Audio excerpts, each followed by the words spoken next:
Ni Seri October Sangni Somni Pali Voin Khan ZPM Lai District Headquarters Longklai Office Chungin Khomle Mithar Lomluna Program Hlim Tak Man Ni In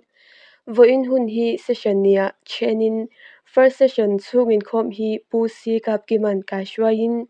Pusi Vanla Luna Advisor ZPM Lai District Headquarters in Hunser Amangani Central Zone Unit Election Report ngay nom tak NT Lalwan Zuala General Secretary Nena Changin ngay thlang na nei anibok. Second session Mithar Lomlu program hi Pu MC Laram Sana President ZPM Lai District Headquarters kay Shwaina Man Ni In He Hun Man Puitu Dr. Lorraine Lalpegliana Cinza Advisor to CM Health and Family Welfare and Agriculture Government of Mizoram Chuan Mithar Lomlu na hun mangin Mithar duom tak ZPM Party ya alom lut ani He hun man na hian Dr. Lorraine Lalpegliana Cinza MLA Chuan kan ram zir lai tele zir nein ma ason zel theina turin kan tho hawa chul tak zeda sarkar ne na tho haw na chatak nei thei turin le kan ram zir na hian ma ason tak theinan thei top kan suat la na nga yani ati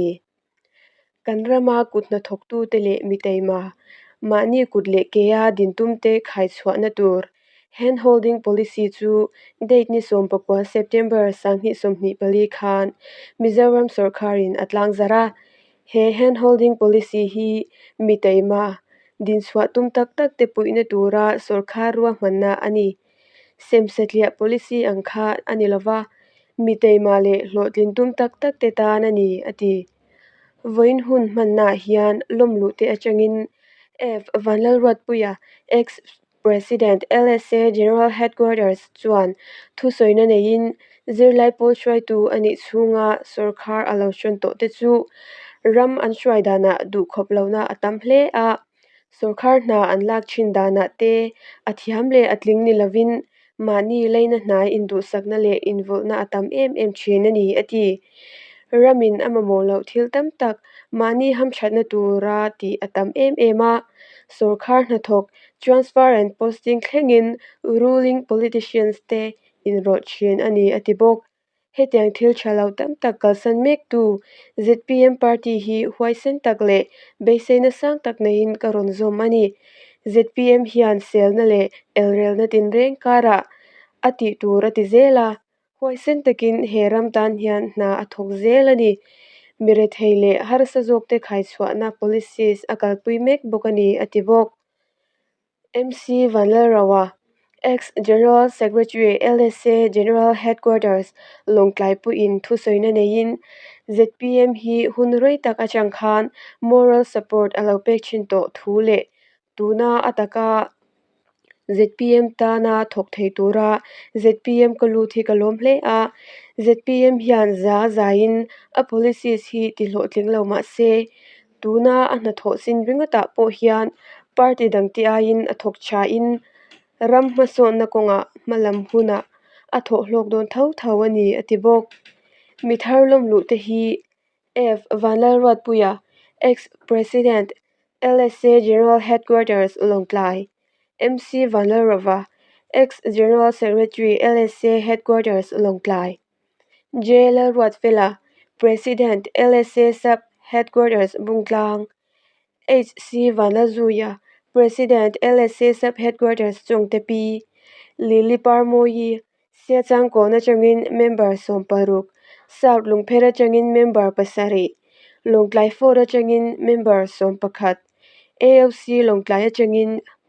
F Vanlal Ngaka President Congress Unit AOC le Member Panga Vasai Kaya Changin Member Sompakhat Avain Member Somnga Paruk Anni Voin hun hi ZPM Lai District Headquarters Shwaitu ZPM MDC Tele Party Member ZPM Lai District Headquarters Office Langlau Khopin hun hlim tak an mang ani tuna video kim changzokin ilau thlir hawangu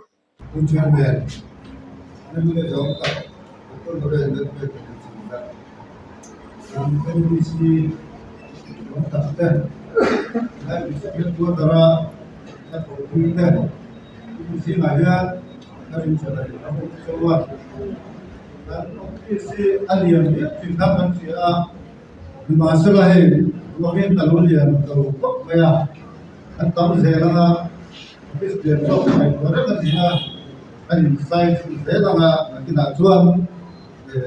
no teu so kan ko nan ko mai ko zela tu manga aso teu mai dia ko ina ada ide don ko sia ko mai ka be wala ni so sam lo wa kan kan so do de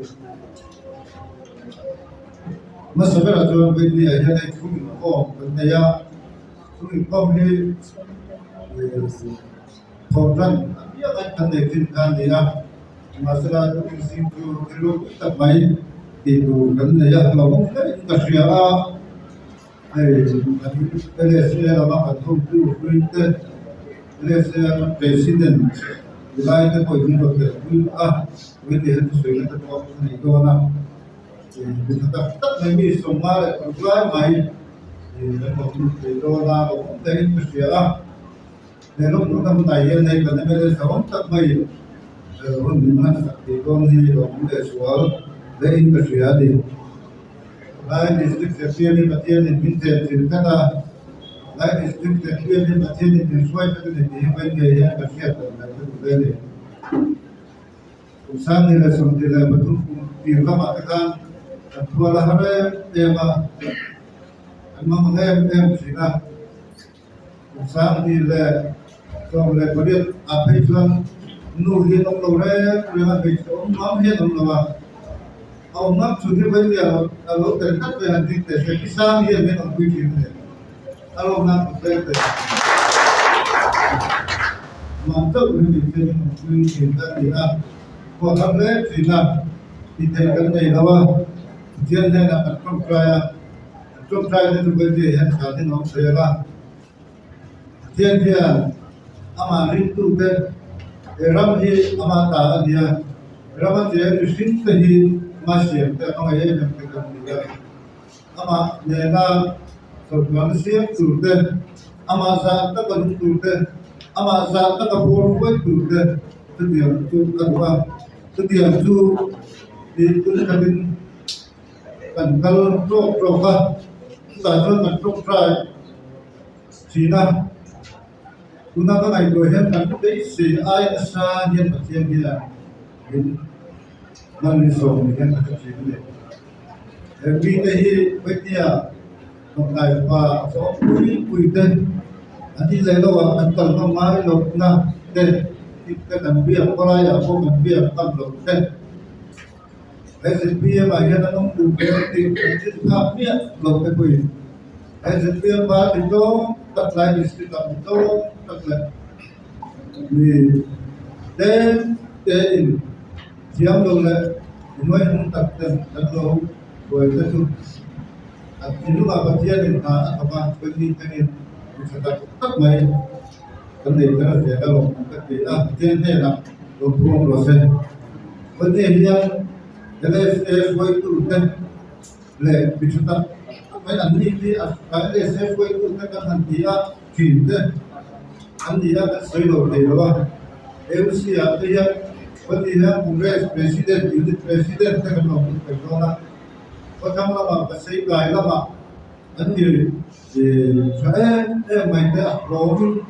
बंदे हैं तो लोग Petronas kita लोग share so करना है पूरा बनाया उन सब का इनसे जाओ ना चलते ले सब पे सब करें बंदे हैं लोग पार्टी हर कोई सरकार लोग सोमा लोग उनकी वे सुरा एक अंतुम लोग जो करने ही लोग ज़िंदगी उसी मुरायन उनसाले kalau itu mah dong lawa nun ni kan lawa kan nun dan bersela achat le chat lo hiru pe mani mo kan tu bang tham kan ne lo kan som sok te kan nun thar ta ko ni ka cha tu chung nun kata kan ne tu rin ne kon ka politician ne kon ka ne tu chuan ke ma na ne kan ne dia nun na fin na fiat na hin pe apa kita beli mau di sana itu taka politik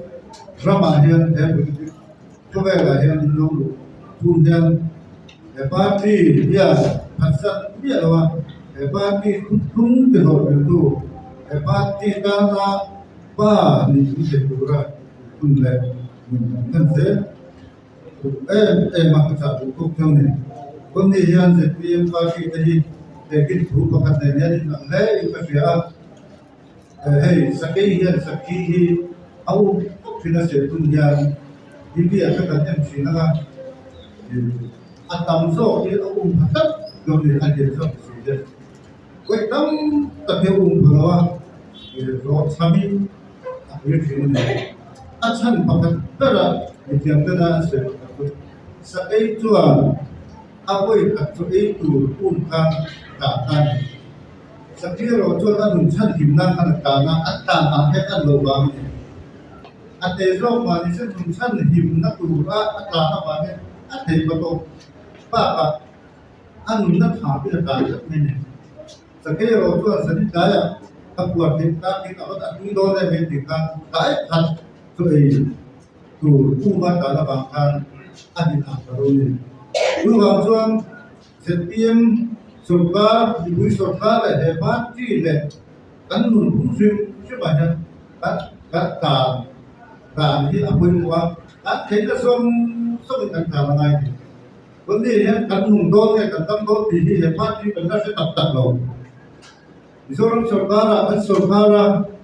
Mizoram state kan surga lain di situ kan surga le lucuan kan nun tak loh di sini aku hebat ya nun tak lain loh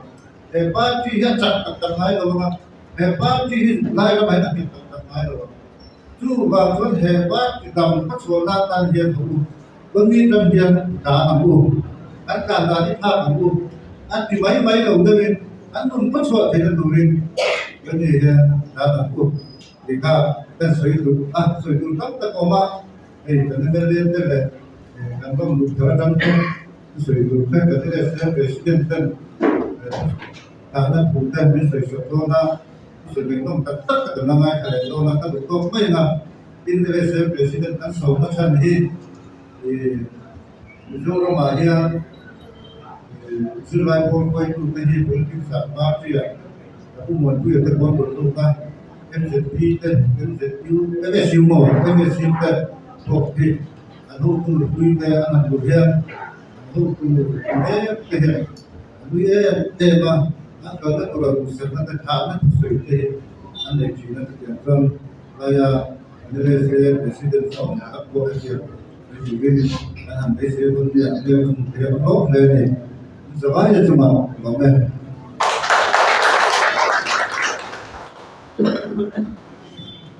presiden sama tak cuma waktu saya oleh kan anggota bangsa win akan program Twitter kita belum dulu nak kata mangdo ni ya polisi anung lihat sah kerja macam kan district president ini soalkan sirlai pola jangan politik salut jadi yang masa sih kami itu kan tahu ni fena soalnya nung kami itu hati lemoy lo ni lo se India SF itu hui launita saung tak takken parti sangat akan nung akan sui ko develila ahi LSF presiden kan launi ve dona tepo vande her lo kong ka dia ril chungril him veng ni ole kan sui tamu lawanga ke ni chuanin tuna chuan itharlom lu naun le soi na te at yang mga chulang ang pun din sa kan at kaya sa umta Dr. Raymond Debian sa advisor to CM una so mangle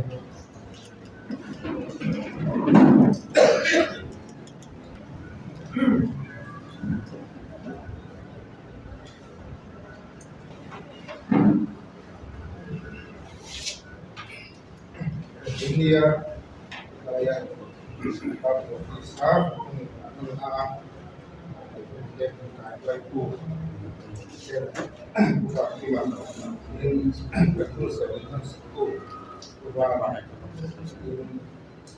SPM lain district presiden CNN. Jika kita lain dia so deh Indonesia di sini tak deh deh ini saya memang waktu presiden deh tak deh setiap parti yang waktu itu saya sana sering kamu sebuah bagian tak main gitu ya cuma ada bagian cuma saya waktu itu ini benar ya bagian bagian setiap parti ini setiap lain kan dengan WA bagian cuma yang waktu itu dan ada ini sampai ada semua malah anak dia kita sampai nanti kalau usul hilang in parti di sekarang masih dia tak sudah ada apa harus kita bicara. Baik, ini adalah politik senumpah boleh orang di situ kami ini adalah dalam konteks ai dan musuh kami. Sebab dia yang berbeda sungguh yang berkonteks. Ini kan tamsuan kemudian tamsina, tamsuan kemudian ada cũng phải nó cho hắn bị dưới thì nó cũng biết này còn không nó cho hắn này sẽ thì nó cũng ra cái này thì cũng ra quay của kia quay ra bằng cái số anh đại sĩ bố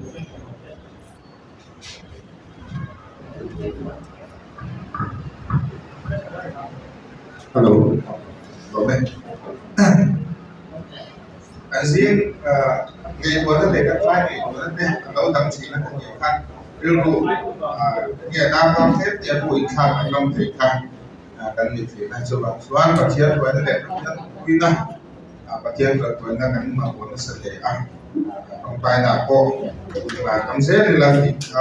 mà xài cái cần xài rồi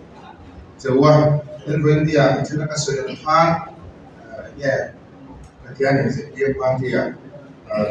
kalau cũng tak mấy xem nó làm dan diskusikan dan supaya itu dan sudah punya supaya itu presiden kan sekretari in yang kan sui dalam hari guna presiden itu saya sampai pada tentang presiden lain sampai sampai pada sui jadi nanti kalau mulai itu ya thăm một lần, ya jadi dia tentang itu senior deh, junior, yang kompor yang minister kan ya, macam kan combination dia, katakan kalau orang cakap sesuatu kan cuma sesuatu ni, invincible kan itu orang ni kan, benda yang tersi, yang sendiri ya kalau jadi tu kata, maka tu itu suatu district, lain district dia presiden PMC dia blok makan kue putih, yang unit makan kue putih, ini yang MDC itu kok, next MDC itu kok yang sampai semua lombu, soya yang thora deh, macam mana dah,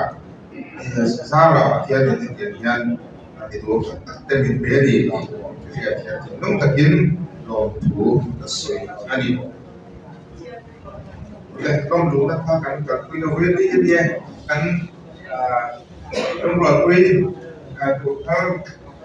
để làm ăn cái thứ đấy công an để hun có để làm sao đây là cái chủ đề là cái gì được công an không muốn là cái gì nó cái này là bây giờ cho tôi bỏ quay gì nhất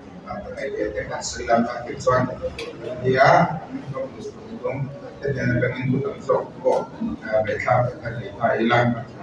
ya bây giờ bây giờ cần làm lột tủ thì xem những số máy cho chia lỗ mà rồi số của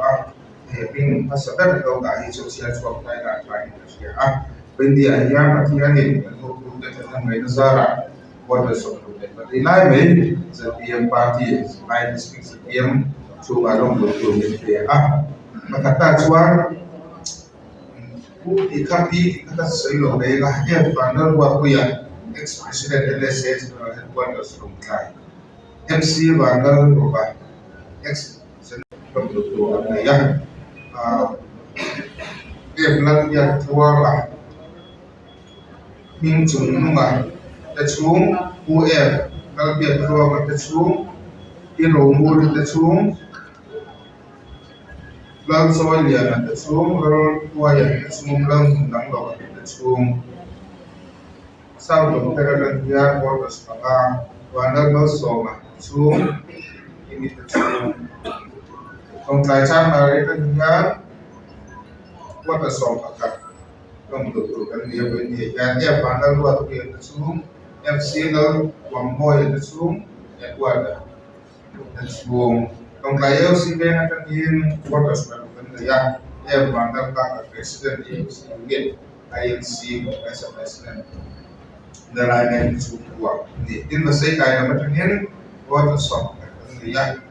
pesan kita latih itikai mereka kopi usar kumar saito mara santos kumar eta kumari ranjani kumari kalpana kumari deh robin macam andi baik buat sok di mana mungkin dalayan ini kan siapa suatu deh dia lain deh cuma kan kau mungkin bulan India hal Inggris setiap siapa itu yang akan polisi tentang sering tujuan India karena kajian besar sangat polisi terlokasinya itu kan soal India kan kalau hal hand holding dalam polisi itu kan lokasinya mana ngai tekan setiap tanah kemudian dan kuasa ini setiap bagian in bagian kalau begitu.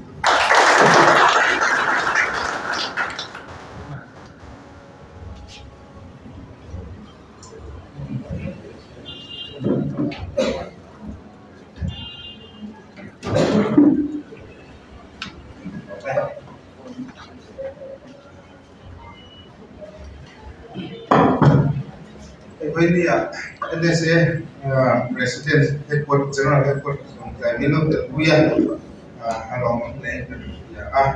nak kenal tak ni ya sudah ya so na demi ngai boy mo sa kabang ba so ya di one LSA di student association and again Sirlai teh education karena antis juga kan sirlai teh kan di sunga kan sirlai ilah masuk ke kurang mana holding ini again kalau saya tulis kan saja in student membership pressure ko pa okay beautiful ani tahu China orang tua ni kan program saya ko so hard dan ko na tak ani din ko ni kan so jawa harus sampai transfer posting sunta kita nggak cukup kalau China cuma cuan ada kan kita koin disuruh kan buat MDC itu yang kan soal korban jadi ulah cerita ini pun saya tahu dengan saya ya dengan pengusaha education kan siap ini kota buat coba politik sekarang kita harus takut itu saya belajar Dia tahu tujuan saya untuk saya Thailand itu suka dia tahu nak cakap kemudian dan soal kunci ani. Mani ni soal kuahan mana bahawa flagship hand holding policy tabana kah chief minister tu kuahan pernah ada yang apa social media deh YouTube atau macam dia dipakai dalam proses dia nak akan daya malah terus dalam sok kele dan yang orang mendapat poinnya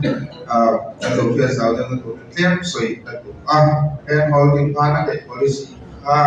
jadi dewin kan channel all some jogging kita hilang kami alon ya kan kita mulai semua kan lah jadi kami akan mulai semua ini mulai semua kunga kacukan mampuan nasibkan dia amar satu dengan semua cinta ania tuan biaya sokar orang teracung dola sokar itu orang teracung dola bangkan dola lama อันดูละง่ายต้องชมเลยแล้วสภาพแล้วดูตัวของที่ค่าอันดูของเส้นขายอาชีพนี้สักพักส่วนใหญ่เรื่องการบริหารมิสเตอร์พีซีพวกนั้นส่วนใหญ่เป็นholding vice chairman PPCพวกนั้นส่วน meeting befell dari untuk sungguh ikat kakak apa yang boleh cekkan yang holding kan launch smart card kan dia ada usul ini soal ini berorang itu set itu dia jual kan ini kan soal ini tidak karena launch kalau bahkan soal ini kan siapa yang buat di kamar jual di unsur bahkan di unsur kan kan dulu kan memang yang non rule kalau ini mungkin sekian ben bi पैसा buka rule le silo ben kalau pun di dalam lo kan yang kan lo cuy kan ini lu maksuan berin na to tak kang ho tang khanin adu ni don in kasia di department personnel dan training yang khanin sirchian na sarbe ni mek dona Jomia cuan maron kan ulang awak kan dulu kalau tu kan ini ini laga apa sesuatu arin kan dulu nom ni cuan dan presiden dia kan DC dia kan milih dia sesuatu ulang ko di ulang harga ini cuma cuan dia dia na kita aware kan nom ni ya and unit in the book and NTC for district and five will take up no five with the book. He can switch out for the SCTP low to NDP low or cut to and the other Natuanian. Yes, a party a got in that until Hadi. Already a four party and one the patent to Santumatuma. Am I also? And that way more so hard and I have police selection. Bila teisau kena lera manora teina durge, lekena dile ketiam musi lo, emo kita iba na kau musi dile musi vision le, amaro so abolta na kusun le silo,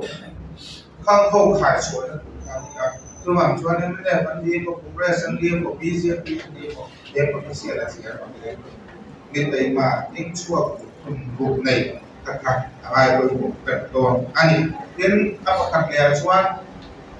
nuaikan dikat? Ani, apa itu CM special package and what special package? Ani,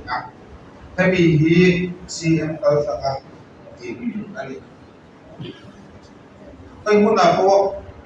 misalnya pun asal beli pakai nak dia, kan? Amai maksud, ada lah kasih yang spesifikasi.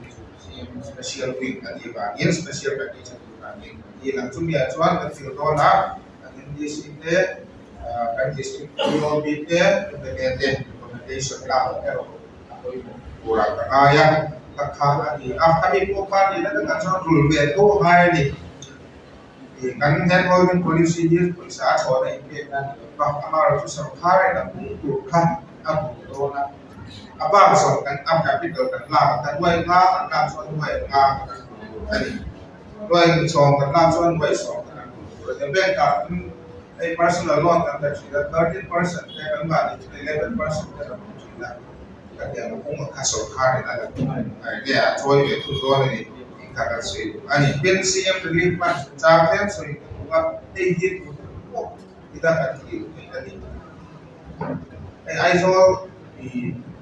siap cukup mengenai cuanin bapak dulu lepas gunakan siap itu baik distrik dengan di sini cuma kita cuanin detailnya yang kan siap boleh dan detail yang ini nama cuma dalam lo atau tapi kita perlu kita tengok yang di emergency kuara chat itu apa set unit lo rekomend apa sudah cuan dan yang diisi dia itu peserta distribusi biaya. Ini lokal sampai neta terlebih berfai dengan tentang population usia sekian CMB akibat dari karena segitu helai. Konten makan lembah itu ngai mà trong cái một ina anh thì khác anh pin rồi ví dụ là mình cũng đã là chia về liên quan đến có thì anh cho bạn soạn để ai mà đi từ vào anh mình chắc là bạn có chia hai bây giờ trả lại để là mình chia tạm hàng cần đi làm ra chữ để là cái yên xem anh thì có các bạn suy qua xem liên quan đến suy ta các cho bạn suy cho sốc anh đi yên đây là thuộc một cái istimewa mà Presiden Việt Nam tổ quy đề khả lẽ bây giờ lục để viên khả lẽ của chúng ta là để của ta đi thực hiện xe là hiện hà là lấy đi về sống sống ở đồ số ya quay tu khá là cái ô tô nó quy à viên party chắc số lệ đúng qua số lệ số các nó số nó thuộc vấn đề thì nó thuộc viên sai cũng số qua viên số viên đi quan soát này elected karena cuan EOB elected OB lokal cuan appointed to kuat ni di party lah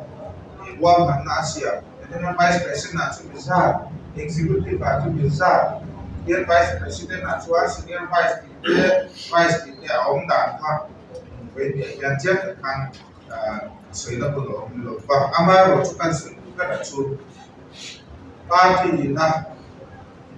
headquarters là đảng Asia Suria appointed OB kan buat OB kan terpilih acara thế là những cái thằng cần lâu người ta vào các senior vice cần lâu đã đến một anh có một gì executive VP số hai cần lâu đã đến một các điểm chi các điểm cao election đó là chúa cùng cần dua thì các bộ kadang so kan buat ni akan su election tu nak cuan ada amal tu benda cuan ini election tu kalau ma kondisi election din ba ka so kan dua kan di sampai kita mau dua poin tadi ni tu memang cuan headquarters lah ini dan ini number of kami nominated posts Asia kan kalau bila kita mengadakan sebuah Presiden pun mengatakan pembagian ambil ulang bisa ya dan kan saya tahu kah saya non data ialah India jadi kuai selah punya setiap pagi program selah dengan suan bungkat nak cari suan yang mau ani kalau nak cari kan này lột xóa bill để có thấy cái nó mang xóa nên phải sắp đặt để có hôm nó tháo lột xóa nó son na có cần phải có nó vào cho bạn xóa nên có hôm nó try cũng phải nó try cũng có nó try thì sẽ phụ đến anh son cho qua in district president kata anh này anh đi thì kan sa chi ba cũ rồi có cảm giác với một cái điều đầu tiên thì cái IOB kan dia instansi ESG atau lembaga secretary lain kan dia kan di situ positif mungkin inron tanah saat tanah ingai boleh buat tanah dia biar boleh buat ya kan di situ pun dia ini dia benda yang itu baru saya district council lama tu biasanya sangat để chán cái này chỉ là sáng xóa lên đấy sẽ là cái bộ anh ăn này chỉ là được tiền chuột ở đây có chuyện gì xe mà phải sửa chuyện biết thì mình quay lại yan rồi đi làm thì mình quay lại yan in các năm mình làm thì mình quay lại yan gì vậy thì mình quay đây cũng năm mình làm thì quên gì rồi thì cái này có làm có lo gì làm việc đó không có internet đang cái gì đó biar kan lekan district kana filtrat ko kan district ka kan pun net na ikon sunga ya salamat ko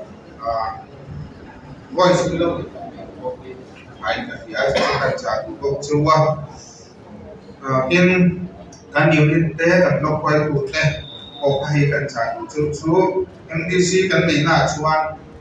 kan MDC ke kan ngai ko he tu ni kan biar tuan dia again kan thiên hắn đi mà đi đâu mà quên nhà nhân sẽ đi mà cần buồn quý cần dia untuk dan yang bagian antu teh soma an mali teh nena til soikopat yang buat kan kepen turin hanca tu kopceu ani ada soikotam soma amara tu soikotam han ini soa meeting tu teh kan di situ teh tu soikop kalau tu berapa ya soalnya kan dia kan membuat video akhir pagkakailan hindi lang din ang so ilang kain siya ale ang sampa kasi dito si bay sa malo siya ay diskusyon sa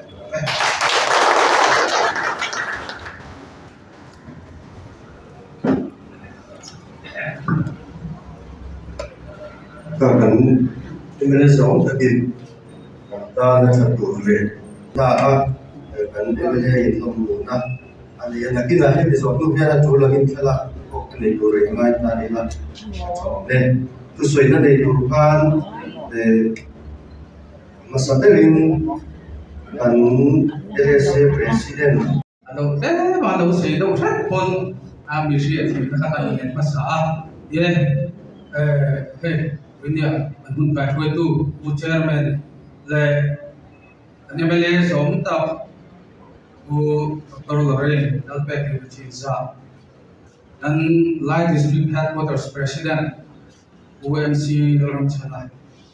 le Lai District Headquarters PM Party dan Vice President dan GS dan Secretary in zone ulama kan suai tu zong le India ZPM members local home zong in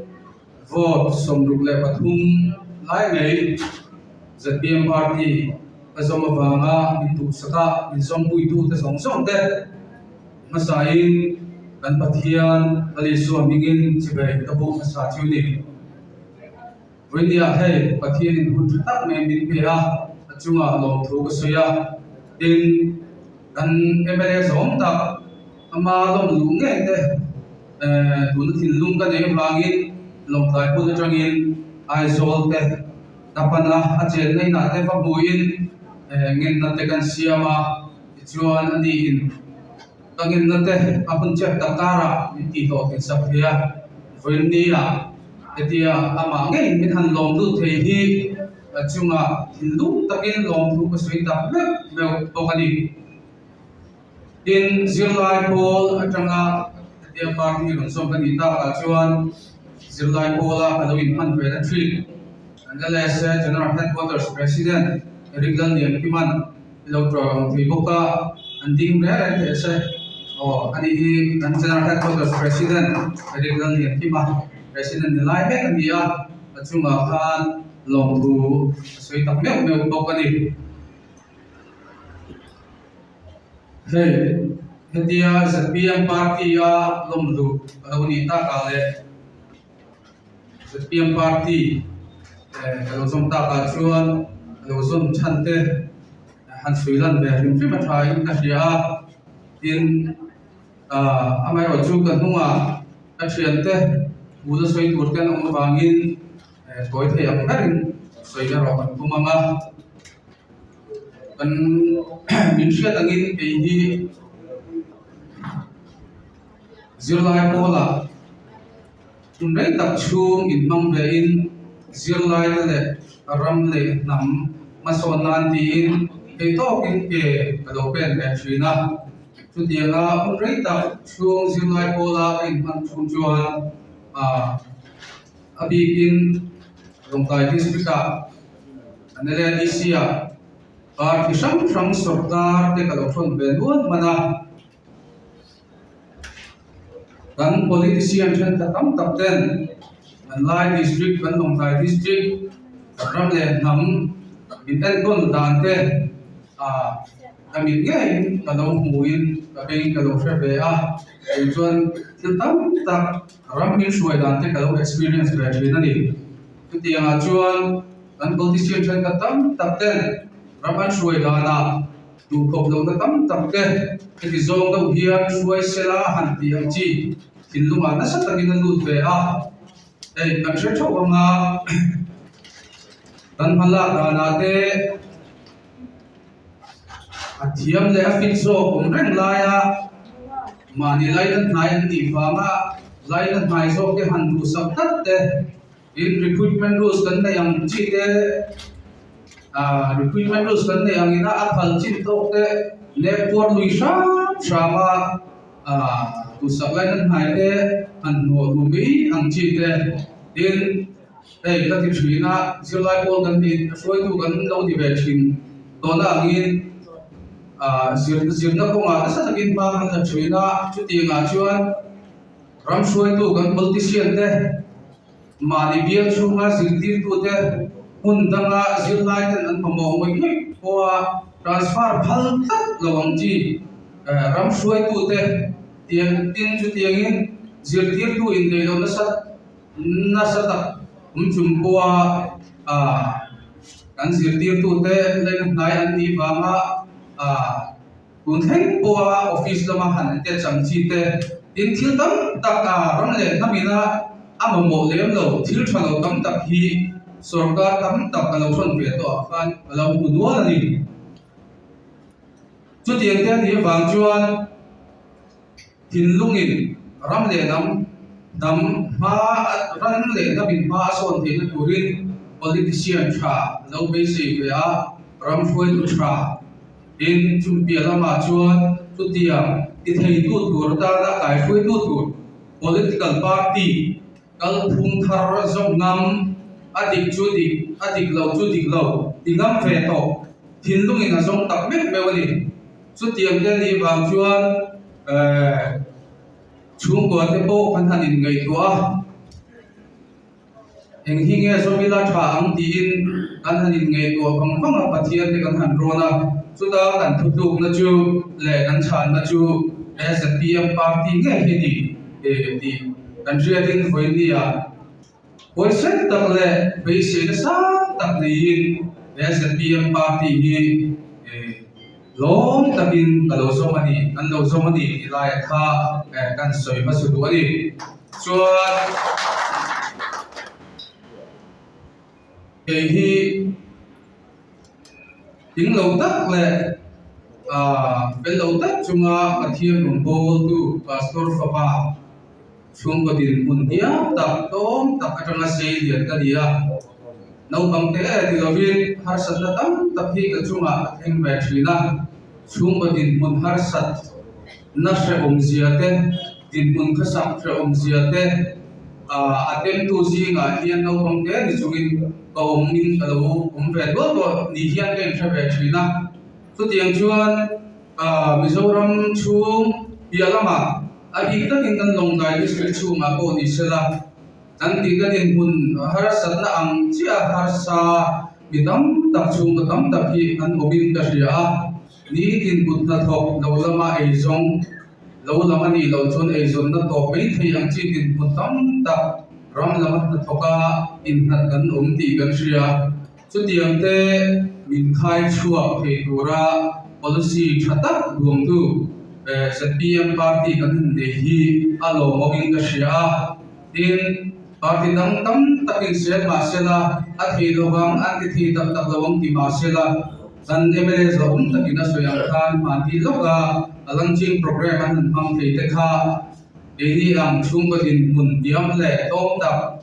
ni tina put na thoka ai zom dan chuan alo mom le in ka sia a phur ta ti boka tin chu bi lama handholding policy duaya scheme sang lai zir lai le thiam tam tak na nei si lo na tho tu si amai ro chu startup na nei si lo kal kong so tur lam po tha chuang si lo chu tiang te khai chhuan na tu scheme thatak mai entrepreneurship lama he tianga handholding policy duaya scheme an kal the tur te hi ini thalai rol tan thei chuan alom tak set zatin ka hria chu tiang te ani wang po chuan SPM party hi takin te chuan ta ron song ani ni lai kha tan soi man le du bok ani atom na vera chuan SPM party kan lo zom thar ani kan thiam ang tok te kan hriat ang tok te kan fin ang tok te in party a hin kan phang chho ve ron ani a party hruai tu lo masa te undin puna kan hruai tu te kan MDC te kan MLA te party a kan man ve na konga te kan do dai sual pal te nge bo kan do ti lo pal te thei thil konga in advice na kha tiklai pun kan pom thei ni ti lai kha kan soi tu ba thei to kan chuan konga nang ni ni kai khoi za turin ka somin kan somin kan nge ta me pe ni ti lai kha kan soi tu ni ka dong me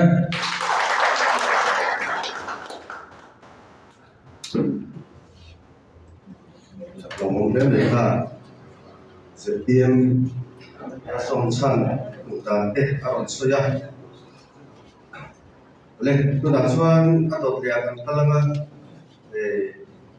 chúng ta soi ăn pan lai partia để chăn tết nghe người đàn một đàn tết yang pun mau tujuan misi badal roba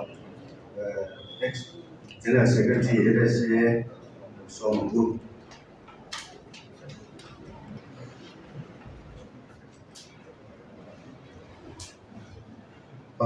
Cô chairman kan tu siap di Sabtu kan MLA Sabtu district headquarter president dan Fokuite kan NDC le XMDC de tin partia dan rural kuite coba kalau sate LSS MLA headquarter Silong Raya dan president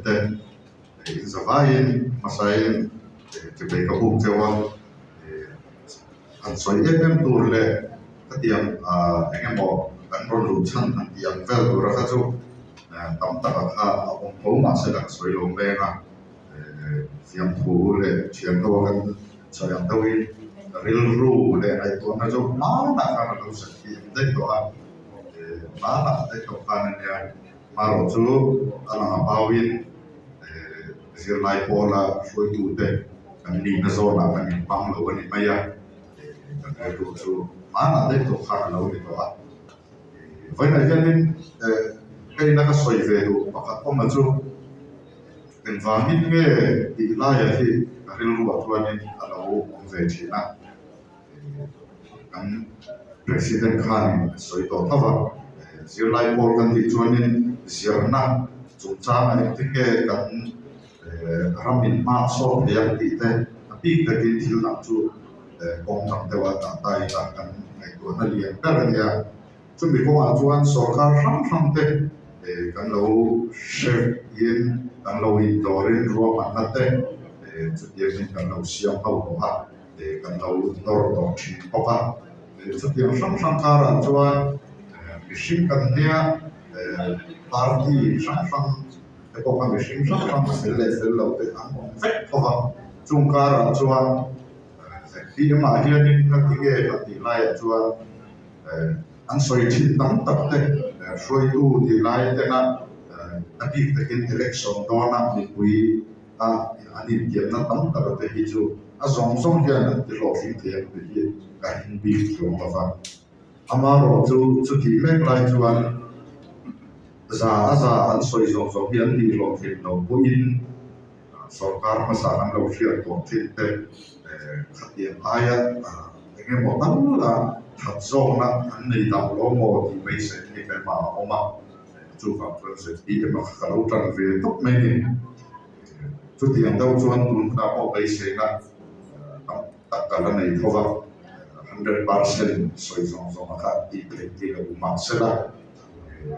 il tra tam tak hil ti thei alani tho tho hi ga chu chuan ni tun kan tin on remote ai ni chuan kan ma lam hona ma sol na min te ngai min thlen ngai hi bai se na sa ta ka ya tin kan mele aro sai chuan da bre kha khali kan policy tu ra te po kha ni chu ko ni so har na to te le monthly income mua ngắt tận này việc đầu cần nhà chung là chuan police kan lo kan fe lai te po in project cái kan lo siama cái kan ki siama cái kan lo ma aman lấy thì lo lo de cái một cái kan an tora bên là mà cái bộ nếu sự trả khăn này về ta là lo phòng chú về đi na professor ten trả lúc cái trả lom le những hạt thị sản bộ mà bằng ai đặt bên hàng bè sản về cái bộ khăn ông chia khăn này cái đó chung tất cả những đồ phải cho nên ăn phô lom le xuống cái gì cái này là sau khi rồi sự làm gì đó về bồi chân cái tour này nhiều đầu tan cho nên ăn khá tốt về ví dụ mà đi to và thà về tiền tiền này về mấy là sum berhak này xí là vậy bên là mình waran torturin so ka kan cái lâu ngay cái tiền của cái giàu về bóc xí là rista cái tiền là tiền của cái tiền cái bóc này bây giờ là cái chỗ của ông mà cái tuần nó kan lâu đủ vàng soi chua của mình trong cái việc cái tiền là bị tắm cái cái xí lại bụi thì cái lâu về thì cái sẽ chú lại cho lâu cái tiền thì cho nó hồ na ta na cái soi đủ lại mà ta chú anh ti thấy lệ cái mỗi em mà đi cho cái này sao đâu vậy thì hiện riêng lại có là ta cho anh lấy tắc lâu mang in ti ta thế kinh nghiệm lâu cả đi ông tuổi nghe ông lâu tuổi nghe thì chú sống sống sẽ lâu vậy là tạm tạm chú cần sửa mà chú party cho anh bị thar tạm về cái này thì ngày nào chắc lâu mà experience ông chắc lâu party chú tiếng cho nó cái gì na chú tiếng ông tuổi chú đi chú tiếng khó sát tuổi chú đi rồi chú nó sát cái bộ sát tuổi này thì cái bộ họ sẽ đem cho nó tiếng ông tuổi nghe thì bộ họ sẽ cho nó chú mà chú nó ông sát đấy phim chuột này hiện nay cái đi chú nghe cần phải tỷ toán là thì bộ họ sẽ cho nó cái mình cũng akan anang chú thì akan thôi là kalau bukan yang banyak cuma cuan tiap cả tu orang tu tay ini karena lu về tao bami real ru ram về na te chết đấy in là lo về ta tin nghe tin thấy đấy cái này về ta lo mà thì mấy sinh na te này về là cái nó lu được ya anh tin tu le thì lâu tu te cái yang sam khác kan sefek lem lo kan sia ta khác chế mà ni party cho ram chút tiếng cho ama mo chút tiếng cho ông tuổi rồi soi tu te chút tiếng cho ram ông tuổi rồi anh đi lại thì chút sẽ về mà là cái tiếng khác anh đi về sự lâu vàng ấy để đi chút cái tiếng khác party ông tan tuổi rồi ông lâu tan tuổi te po ti tuổi te po khác mình sẽ chia ta cái tiếng tiếng tốt soi na ngay khác anh đi đi khác cần soi tiếng luôn atau nak bertahan suan tuhan akhir bayi sena seorang lekui jadi dalam parti ada aku blok kondisi tepokan sama bayi sena terkok sangat dan dipuikan dia di alam faktor maya amar culai kara cuan dengan mufim kurlauna di sual pagi orang kalau cuanin dipuikan tentang dengan orang di tahu kawan dia faktor tawa cuma cuan film protein parti hikal sela kan role namta seorang acuan role kan sampai lain sedikit tepok role tepok kan sampai gitu tante tunma sorkar lokal tole hatiang kan filter tam anti chung ayat zo fil zo ramle nam kalau in real bola ada zo kayak mà con đi công này về rồi chỉ ta tới qua bây giờ là tới đi về rồi tới để mà sốt là tới qua cái công việc đó là tuân tin bằng ai cái sản xuất thì là ta là mang qua cái gì phát triển là ta tới qua để phát triển bằng sốt sẽ là chủ điểm cho anh cần làm việc nằm hi tuân ai phát xuất để sản xuất là cái gì là ta sẽ PM party bây giờ na di cumin vậy yang kami luta kamba soita kan presiden urut kui khataran suyi di lai ka karan soita dulu itu kalau men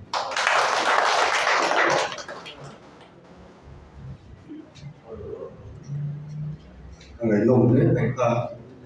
chén takin cái sự đàn tên soya lên tôi nói chuan dan kun atop nam pang kan nei ron to anga chumi pa chuan long tai ko po na tanga lo kal song song lo ma di chuan ko mai tin lok te wa lai ko po na tanga lo kal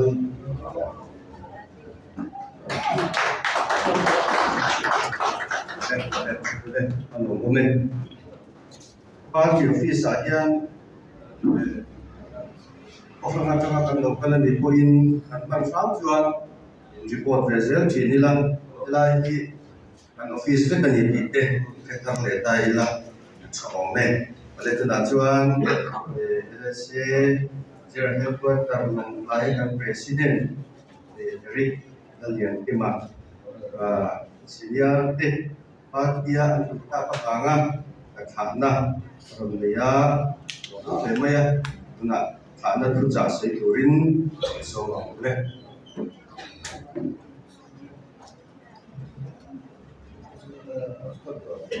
Hello. India. Hey, senior testa. Ngay ta u chairman India kan pun ser man sakto te kan MLA sonta le I district Ian headquarters president sonta te le MDC te zana chikai kan bu masa chawa tin với địa hian hey arwal hian bilau tel pui tu kan nei that me không ai takin pulan ram sao à um lang sao kalau ding sela đấy ni hian bilau tel pui a với địa hian mai ta ni hian program in panggon ni kalau dia LSE general work jo ka sayo a tu sei no pun ang thei ni kalau ma in India in American hero ang fanga LSE general headquarters ate le LSE joint headquarters te sapate toi tu lo ni to am tak ti no ma alo mong katia winni hian American bu hian ZPM district headquarters chu LSE kan tam thar don ta ni katia alo mong po ka ti le winni hian soi tum tam tak chu kan ne ma ro tam tak ka soi do na he winni kan ex-president Burwat Buya Epo hi silong muna ka huay tu lo ni toy rei ta lo om to chuan chu mấy ba ka chuan live student hostel kan nei theina tura mala tu te an nia ke ma ho hian le kuna kan XGS ho hian kan ni ani tin Asyam tu chuan ni ken khatinan tam kum tinan pung sera tiangin he ZPM party ba boy hian an kheng sera an punga tam chho zel ni ka sia alo hong khatia in India kan suai tu ZPM party to song thar te hi khongai takin lo tuam formula lawen kol chaula kan ui don le India se chuan big takin phuen ngày na te fin chuan ngày na te lo fin chu la lo fi thelo la tin kadu per achu tu sak ngày na mona po tu sak zel ro ti ti hat soi pasak thai ni sela tin soi tam lo me nga kan suai tu te hian e ma ho hian kan ti ti thina e na te ani na te kan ril ro chu ai một lan thina zelai pol in ZPT MSU general headquarters straight to the nena ti tina po bil ruai nang kha tin boy nen lu don boy hian ami mal tak hian awi de kan zinga na del theisela LSE te kan pula te lu te soi de sela ti te po kan lu le nei tu na ni ya amaro chu wen dia chuan ram rong pol na zau zok nei turin ram ta na ADI ya ma lo son ma sa dur le ram ta na campaign na de ram ta na kal phung thar an so thei na turin wen ni ya lo lu ma sa ni ya thì to pin cần quay tu cái cần em bây giờ tập lệ online district president lệ của với anh em DC tập quay mình lâu lên con saka mình lâu tuổi làm sạc tuổi lên trong những châu anh ba là ông cái là ba là cái policy thì chúng sẽ lên ZPM full zero rồi sẽ còn đây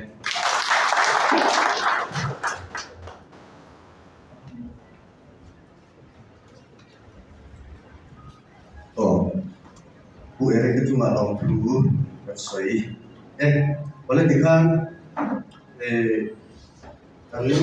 soi kan ngai sa nasa to ko ka zai la chon ni ngai non ko ila chome dula ba bia ke ka in ko cha chuan zai burin yo song dulu